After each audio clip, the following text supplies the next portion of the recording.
Dr. Paul, I'd like to discuss the potential benefits of implementing robotic surgery technology in our department. This advanced technology offers several advantages, including improved precision, reduced blood loss, and faster recovery times. That's certainly promising, Dr. Mihira. However, we need to carefully consider the costs and potential challenges associated with adopting this new technology. I understand. The initial investment can be significant, but the long-term benefits may outweigh the costs. Robotic surgery can attract more patients and improve our department's reputation. We also need to ensure that our surgeons have the necessary training and expertise to operate the robotic system effectively. Absolutely. We can provide comprehensive training programs to our surgeons. Additionally, we can explore collaborations with other institutions that have experience with robotic surgery. Let's discuss the potential impact on our current surgical procedures. Dr. Mihira, will there be any changes to the types of surgeries we can perform? Robotic surgery can be used for a wide range of procedures, including those that are minimally invasive. It may even allow us to perform some complex surgeries that were previously challenging.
MIHIRA, it's completely understandable to feel concerned when you experience chest pain, especially after surgery or if you're dealing with other health issues. Your body is going through a lot, and sometimes new sensations can be alarming. First, I want to reassure you that chest pain doesn't always mean something serious.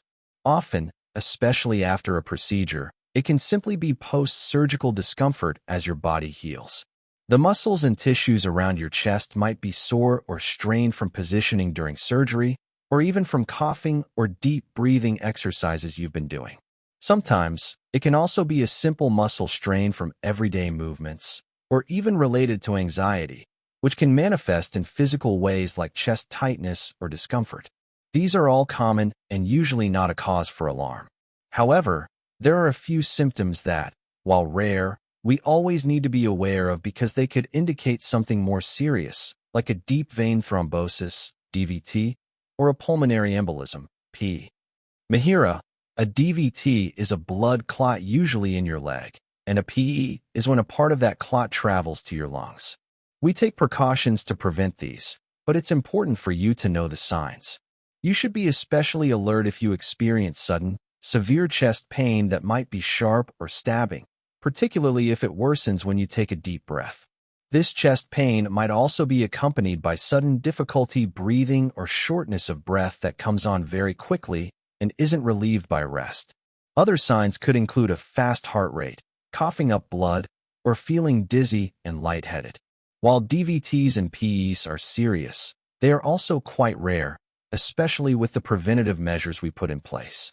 The most important thing is that you seek medical attention immediately if your chest pain suddenly worsens significantly, or if you start experiencing any of those specific symptoms I just mentioned, the sudden severe chest pain, unexpected difficulty breathing, or feeling lightheaded.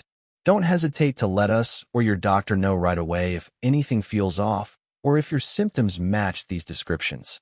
We are here to help you and ensure your safety and comfort.